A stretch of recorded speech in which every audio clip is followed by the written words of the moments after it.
Lycia was an ancient maritime district on Asia Minor's southwest coast. By roads, it was connected to west to Caria, to east to Pamphylia. Its hinterland stretched to the Taurus mountain chain. The region on the slopes of Massikytos, presently Alagada, is located in southern Lycia and has a trapezoidal shape. Its east boundary was the Aricandos River Valley. To the north, the mountain slopes gradually descend into a small valley that joins the basins of the Aricandos and of the Miros. The latter was the northwestern boundary of the area. The river ran alongside the main center of the area, the city of Myra, while to the south, the area was delimited by the Beimelek Lagoon, once an inlet. Myra, via the port of Andriake, was also the commercial terminal of this small area.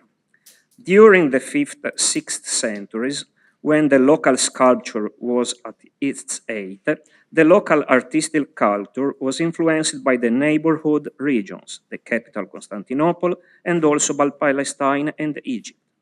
In the 6th century, many newly built religious complexes, primarily monastic, but also secular, were built.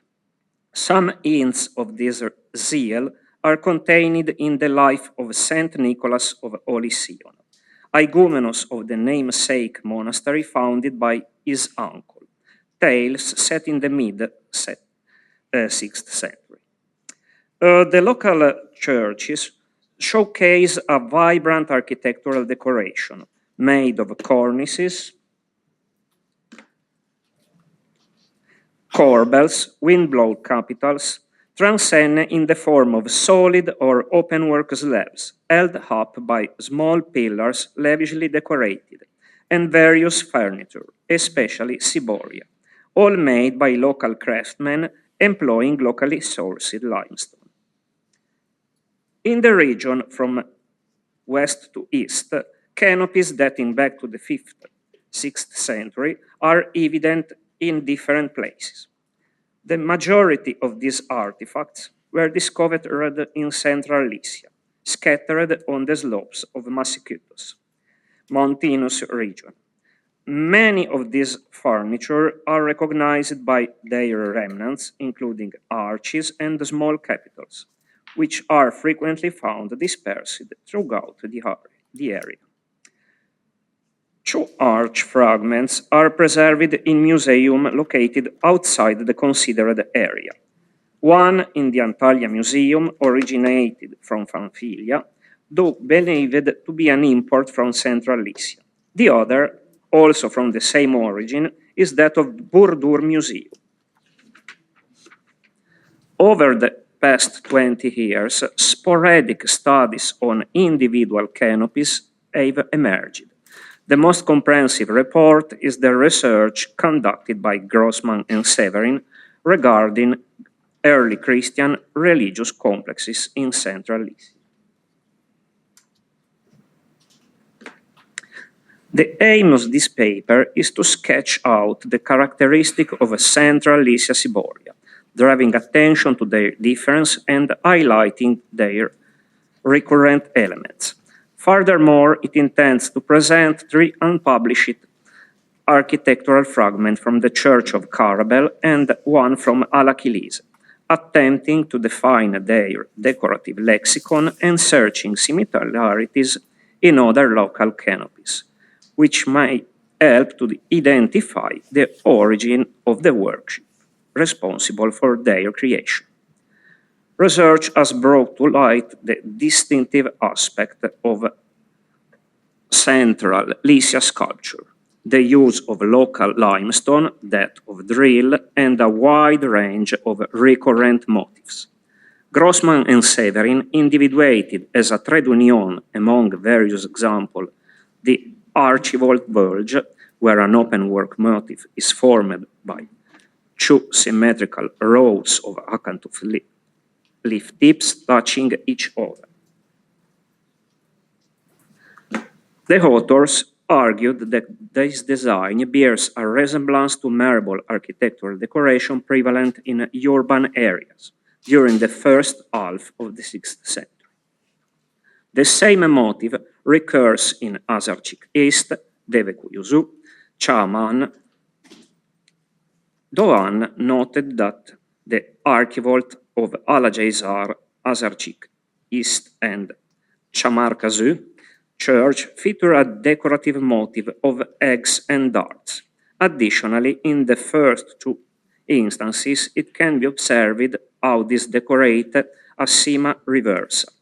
The author has assigned these arches at the transition from the 5th to the 6th century, prior to the earthquake of 530 AD. Based on decorative elements, Ischler drew comparison between the ciborium of Alajaizar and those found in Azarchik East, Devekuyuzu, and as well as the two preserved in the Museum of Antalya and Bordeaux. Niewöhner highlighted the importance of elaborate foliage in these furnishings. The use of Lycian ciboria to frame altars is not definitively established, as many components are often found scattered or reused.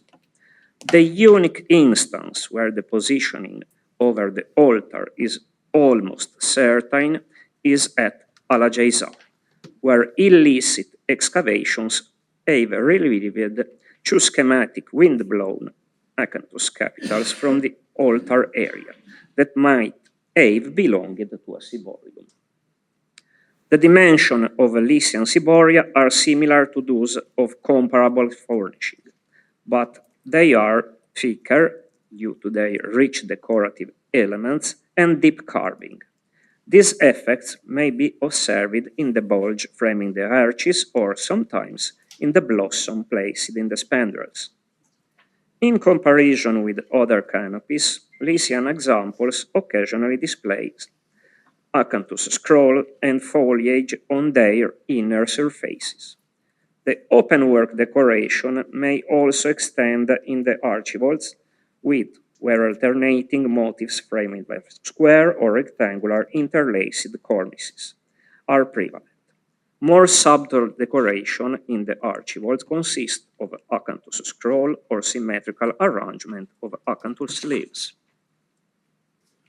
Common decorative elements include ropes, beads and real astragals, wine scrolls, cornucopias, eggs and darts, diamonds, flowers, and acanthus stem tied at their end. Notably, the cross appears solely in a fragment from Azarchik East. The ciborium of the church complex of Ala Kilise is unrecorded, and only a fragment was evident some years ago, now no more visible. The introdos featured a deep carved, interlaced square containing an eagle. The exterior, which in a state of significant disrepair, seems to have been decorated with pairs of half leaves whose tips connect, resulting in triangular recesses. This is followed by a bulk of symmetrically protruding leaves, forming an open work motif.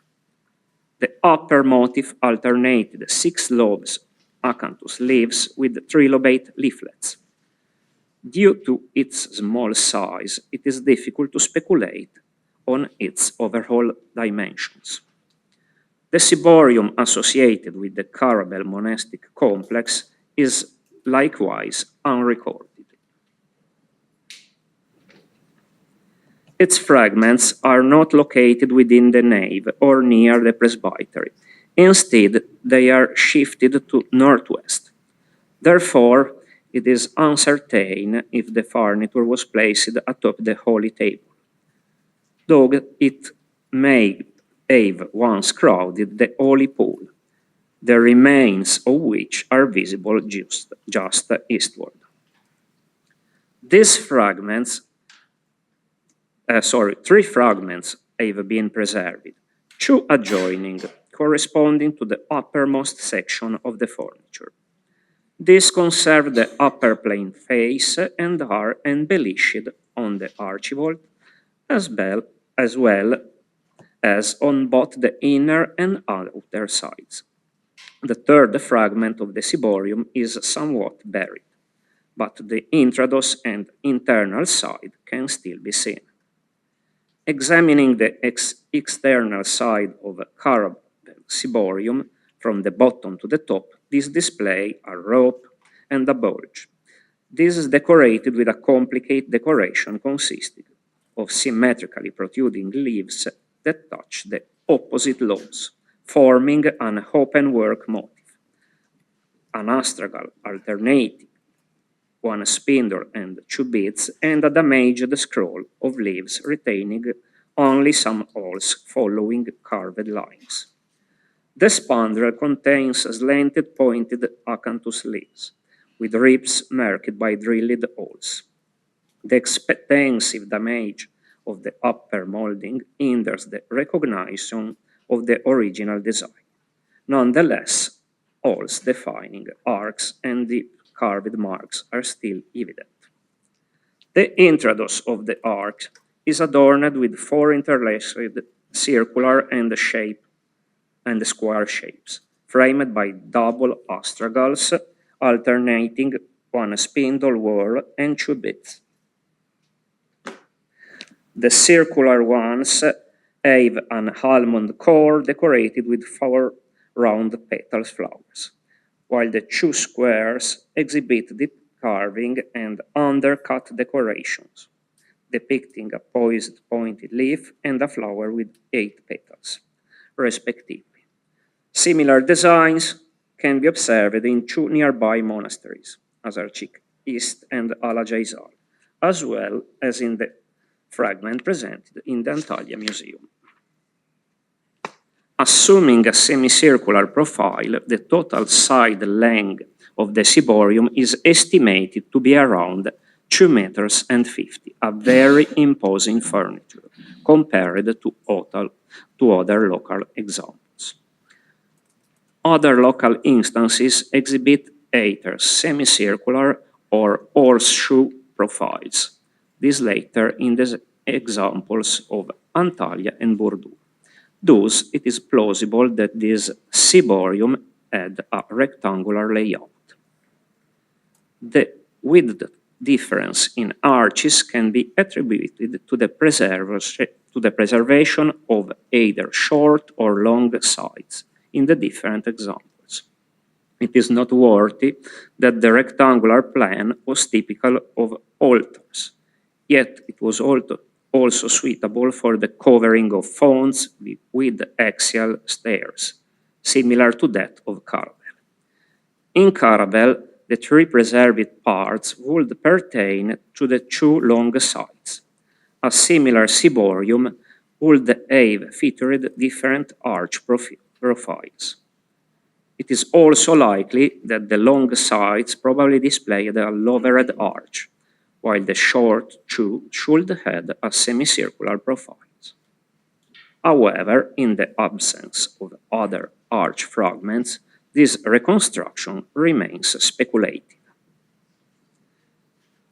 The internal side, from bottom to top, features an astragal alternating pairs of beads with spindle whorls, a fascia of deep carved, nearly undercut slanted acanthus leaves with ribs defined by drill holes, a rope and acanthus scroll originated from a cornucopia.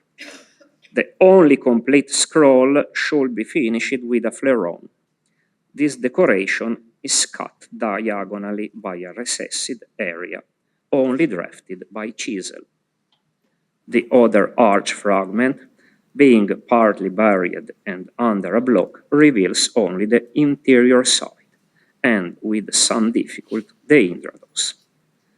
The latter exhibits heavily damaged a decor with interlaced shapes, similar to other conserved fragments. Are recognizable 2 8-pointed petal flowers. The interior from bottom to top shows a lower decor, badly worn by by withering, made by almost undercut slanted acanthus leaves. Follows a fascia of deep-carved acanthus scrolls originated from a cornucopia, and with ribs marked by drill holes. The decor is diagonally truncated by a lower, only drafted area, similar to those visible in the two adjoining fragments. These seem to be traces of the support of the roof.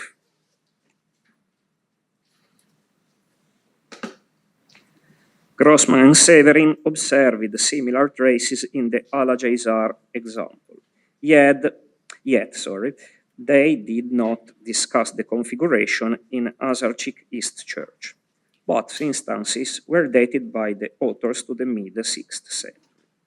The researches examining in Al-Jaizar Ciborium have suggested that 4 triangular plates were situated in the corner recesses, leaving a quadrangular central space for further covering. This implies that the ciborium was a square, which seems rather unlikely for the caravelle canopy. Another hypothesis considered that these slabs were inserted into adjacent slopes, making the ciborium resemble a tent roof. The dimension of caravelle's canopy support, to make it lighter, the idea of a wooden roof. Assuming a caravelle's ciborium rectangular in plan, this could be covered with a pitched roof. Positioning the apex above the lowered arc would give the tympanum-like structure a semicircular appearance from the front view. However, on the shorter sides, the lower edges of the roof might have interfered with the arches. Perhaps the roof was made of a central double-pitched section and 2 side planes, or took the form of a cross-gable roof.